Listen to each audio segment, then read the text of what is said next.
Merci, Monsieur le Président. Et je remercie mon honorable collègue de Victoria de son discours.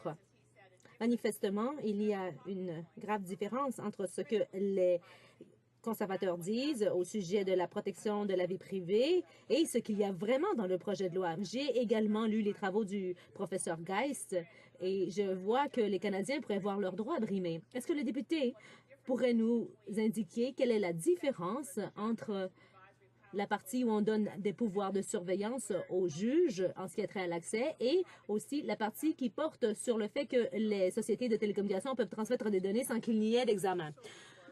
Merci, Monsieur le Président.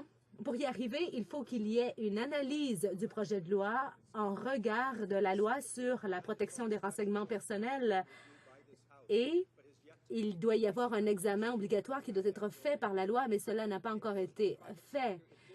Cela a trait au secteur privé, cela a trait aux sociétés de télécommunications, entre autres. Et comment est-ce qu'on va pouvoir inscrire le tout dans cette initiative? Voilà ce qui inquiète les Canadiens. Donc, si vous avez un tabouret qui n'a que 2 jambes, eh bien, nous avons affaire en fait à une étude qui ne porte que sur une seule jambe. Voilà le problème. Ce gouvernement a présenté un projet de loi qui était réclamé et revendiqué par de nombreux secteurs depuis tant de temps. Et donc, c'est difficile pour moi de répondre à la question de ma collègue de Saanich Gulf Islands.